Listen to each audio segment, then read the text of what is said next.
the start of the Chuseok holiday here in Korea, and you have tuned into Business Daily. I'm Lee Jae-yong in Seoul. Coming up today, Samsung's heir apparent Lee Jae-yong is looking to tighten its grip on the company, being nominated to the board of directors amid an ongoing recall of the Galaxy Note 7.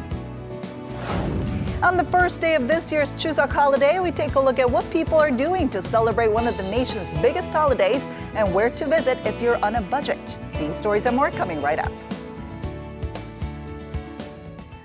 We start off with government efforts to contain the fallout from troubled Hanjin Shipping. Subcontractors of the nation's largest container shipping line will be able to receive swift financial support as Hanjin undergoes court receivership.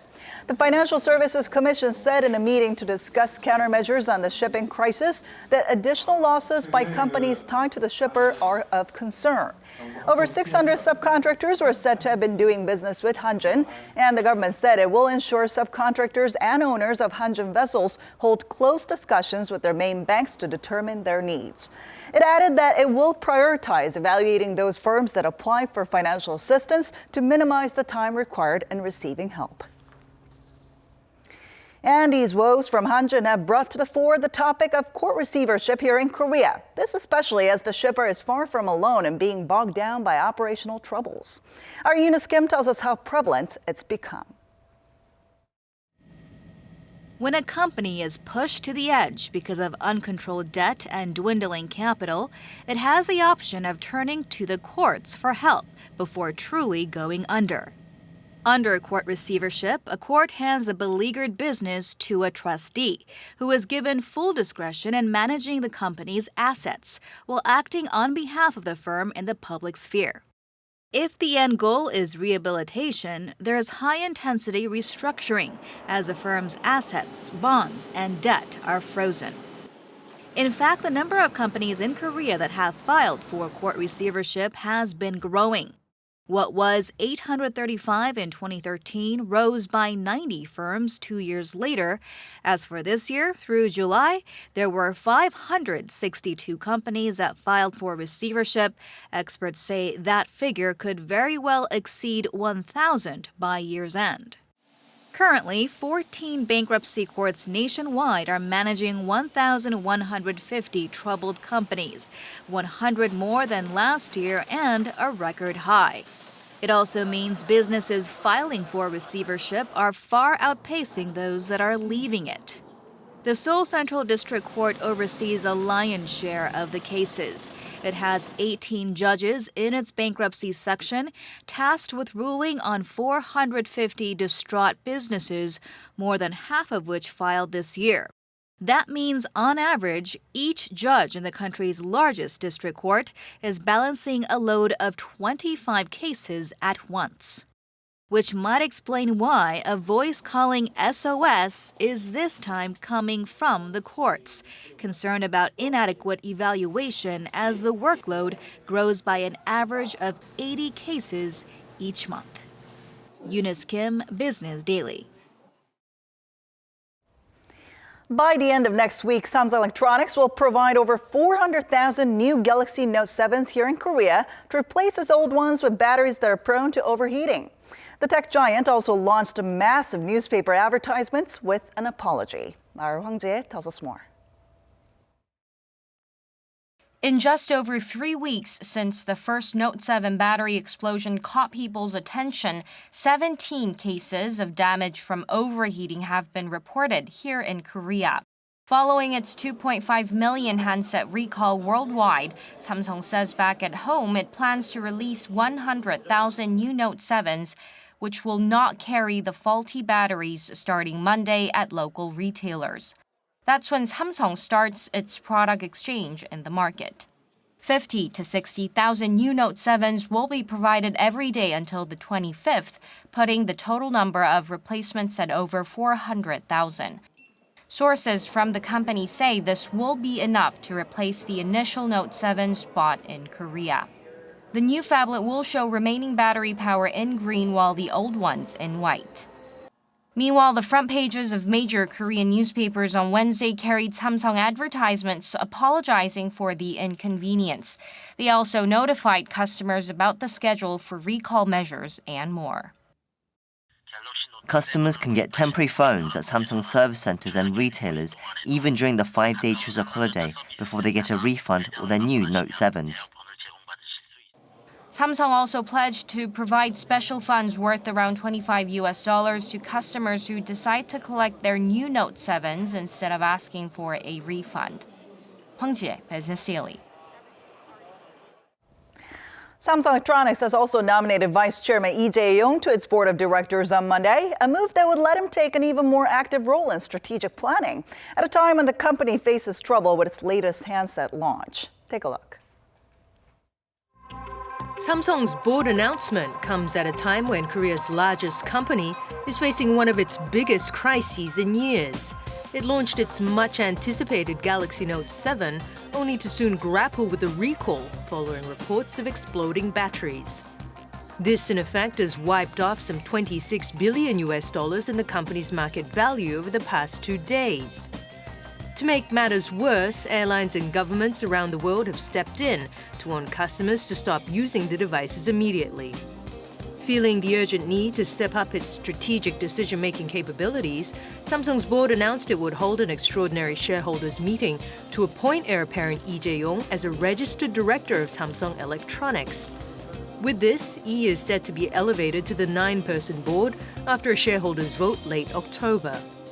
So with these changes in the works, will Samsung be able to weather the storm and come out of it stronger than before? And for more on this, Professor Kim Se-won from Ewha Women's University joins us in the studio today. So good to see you. Pleasure to be here. So Samsung shares dropped more than 6% on Monday, weighing down the benchmark Kospi as well. So at this point, we're wondering, how much of an impact does Samsung have on the Korean economy as a whole? Well, when we talk about the Samsung's economic power, we love to, including the media, love to compare Samsung's sales revenue and nation's GDP. But that's not the right way to do it. It's something like comparing scores from soccer and basketball. So more appropriate way to do it is comparing Samsung's net profit and nation's GDP.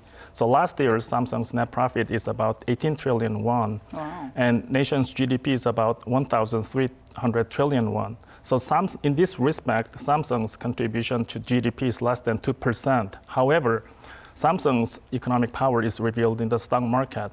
Samsung's stock total value is about 190 trillion won, which is 18% of the total value of the Korean stock market. Wow. Well, let's talk a little bit about the Galaxy Note 7 recall then. I mean, we already know that the 2.5 million recall for faulty batteries has been reported already. And the company's quick response was actually praised by some. But in terms of the overall impact, where would you say things stand? Well, as you said, Samsung's prompt action on recall was welcomed by the market. However, that also raised some questions related more fundamental problems of Samsung, like governance and management style. But I believe in the long run, if Samsung takes care of this problem well, there will be an increase of the brand power of the Samsung, even though they need to spend billions of dollars in the short run. One famous example related to this is Toyota's launching of Lexus brand in the United States in 1987. There was a serious mechanical problem on Lexus, so Toyota decided to voluntarily recall all the automobiles that they sold. Okay. So that gave more respect to Lexus brand. So it depends on how Samsung comes out of all Exactly. this, right? Well, on Tuesday, though, Samsung shares recovered to close up 4.2% after 2 consecutive losses. And analysts have said that this rebound came after Samsung's decision to nominate Vice Chair Lee Jae-yong to its board of directors. What significance does this latest decision by the board carry? Well, first of all, yesterday, Samsung stock pickup was mostly caused by Samsung's buyback of its own stock. Okay. But the meaning of Mr. Lee's, the new leaders, as a registration as a board of company is the largest owner is more responsible on the management and the style of the company. So what steps remain until Lee Jae-yong is confirmed to the board, and how will he solidify his grip in the group? Well, the nomination will be passed in the next month's board of directors meetings. In October. In October, and then he will officially become the registered board of directors of Samsung Electronics. After that, it is expected that he will accelerate in intensifying his control and management in Samsung subsidiary companies. And what's your outlook on future moves by Samsung in regards to business reshuffles and its corporate structure? Well, it is said that Mr. Lee, the new leader of the Samsung, is empathizing the efficiency and concentration in business. Maybe he learned this from serious competition with big giants of the Apple and Google's. So it is said that he will concentrate on three axis industries of the Samsung. They are IT, bio, and finance. Now, finally, as we close, do you think the Korean economy is too dependent on Samsung? Well, the short answer for that is yes, we are too much dependent on Samsung, as we saw some figures previously. But we do not have clear political agreements on Samsung's economic power. And in addition, economic theory does not provide something theoretical backgrounds and evidences from all over the world about the economic power of the big companies. And it is very difficult to restrict Samsung's business activities, even though they are getting bigger. So I think the government should provide a new and fair rule of the game between big and small companies. And more important is we need to have companies like Samsung from other industries. All right. Thank you so much for your insight today, and happy holidays. Same to you.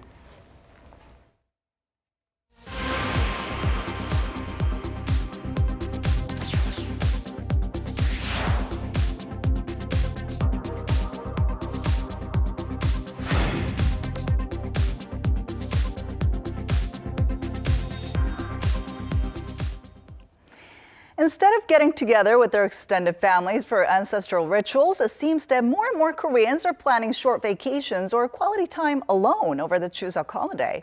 And our Oh Soo-young shows us how Korea's holiday trends are shifting from traditional to recreational. This Chuseok, we're going to Gangwon-do province instead of heading to my hometown.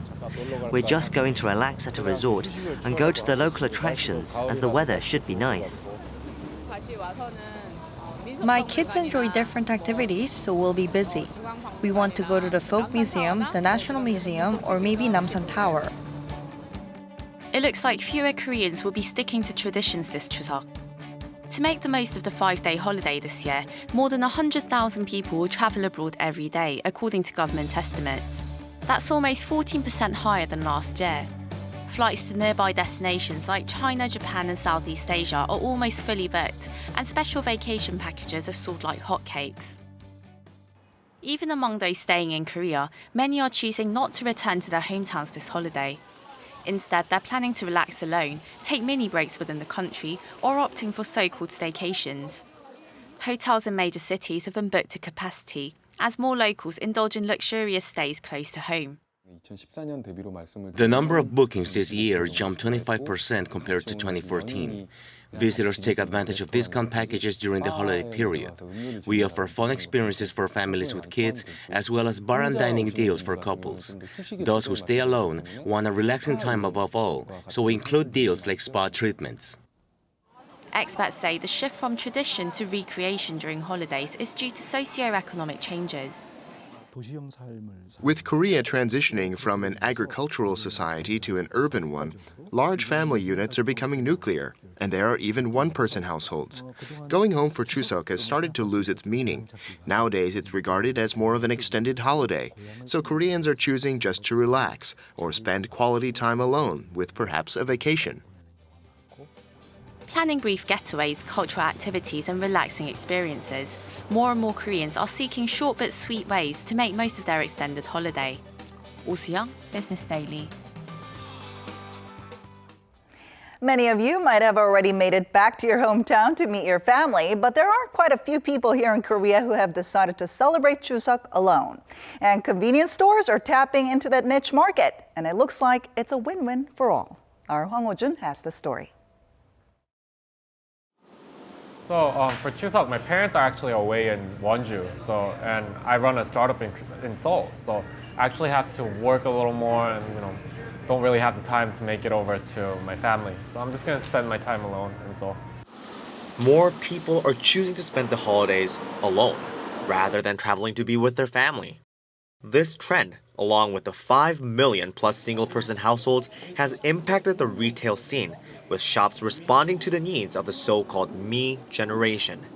For this month, convenience stores have been offering single-serving takeaway meals specifically customized for Chuseok, ranging from marinated sliced beef to Korean-style pancakes. Those who aren't traveling back home during the holidays are increasing, and sales for easy-to-prepare foods are also on the rise as well. So we reinforced our stock according to that, so that those living alone can easily enjoy the holiday atmosphere as well.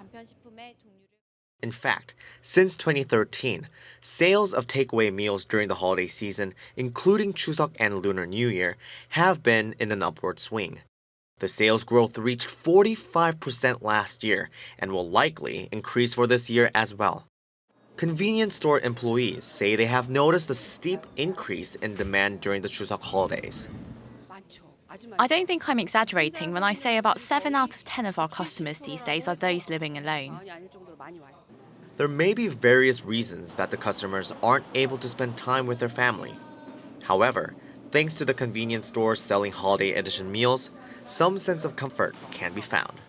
It's great, it's easy, it's accessible, it's cheap. I could take a walk down to the convenience store and grab it. And it's really nice to have food like this near the holiday times because, it's nice to feel festive when you're away from home. This marketing trick of the trade is expected to bring some holiday cheer to both the home aloners who get a mini Chuseok feast and retailers who feed that bottom line. Hwang Woo-jun, Business Daily.